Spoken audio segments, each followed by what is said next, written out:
So what am I saying then? In short, that AI is impacting the business landscape, and that we, Kenya, and indeed Africa, must urgently innovate and adapt in order to lead the AI pack. We Kenyans pride ourselves in being always fast. M-Pesa, fast. AI.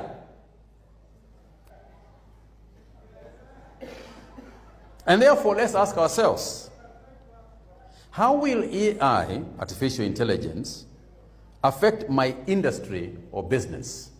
Because you should be thinking about it. If you're in business, if you're in an industry, you must be thinking about it. What about the matatu business, for example? Will your driverless matatus become the norm as the world is gradually signaling? Can you imagine a Kenya? I don't know how many of you don't take matatus. When I was a student, all students took matatus. I hear in USIU, you know, you have got a different landscape. That's why you have got a very big parking. We didn't have a parking when I was here. It was not necessary. But can you imagine a situation where matatus don't have drivers? I don't know how many people, I don't know how many drivers we have in the matatu sector. But if tomorrow you are told all matatus you drive around without drivers, what about the driving school business? What about those of you in business school who are thinking that when I leave this university, I am going to start a driving school? I think you better rethink that idea. What about our education sector?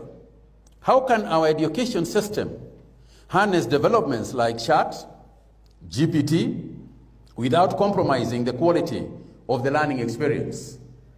I don't know whether professors are aware of this, but you can simply ask a question. Go to chat. These guys here know this better than we do, and they can simply produce an answer to your question. Correctly done. In fact, more impressive than a professor would write. True or not true? I can see you smiling. What careers then? What careers will emerge in the AI future? Will being a graphic designer or an animator suffice with the proliferation of AI? What will you do as a graphic designer? Will you draw? Will you put your system, what you are creating in your mind, into the computer? Will you know how to do that in the first place? And that informs the education system that we must have.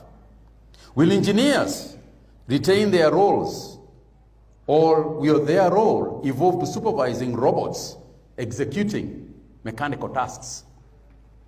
I cannot predict the extent to which Africa will rise as it relates to its adaptation of AI.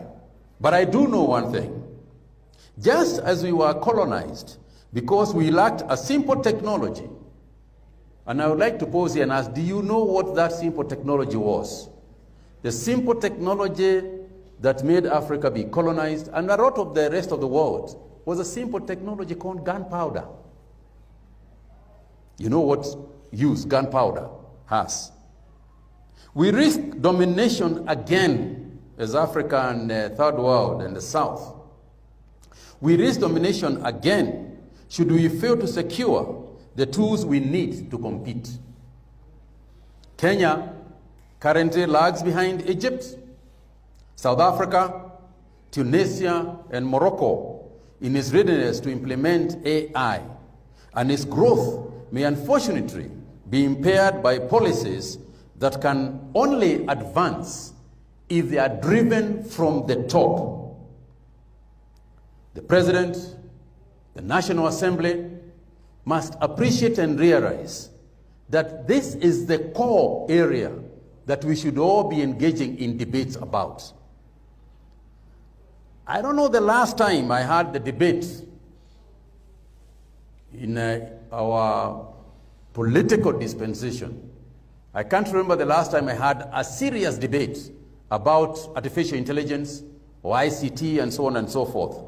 I would like to encourage our legislatures and those in government to put AI as a centerpiece of their thinking.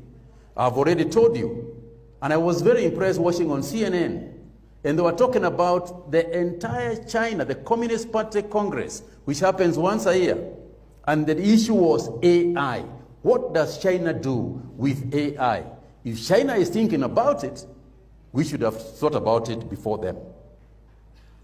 If I could roll back the clock and position myself where you are now as a student in this university, I'll strike the iron while it's hot and carve out for myself a niche area of AI that will cement my future and catapult our country into the hemisphere of developed nations.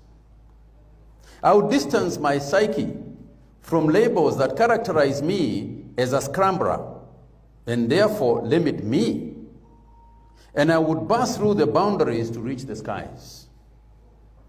I know that each and every student here was born to become a leader. That is why you are here. And I believe that you know that too. So go forth, conquer, and enjoy walking the unbeaten path. Thank you for lending me your ears. God bless USIU, God bless Kenya, and God bless our African brothers here present. Thank you very much.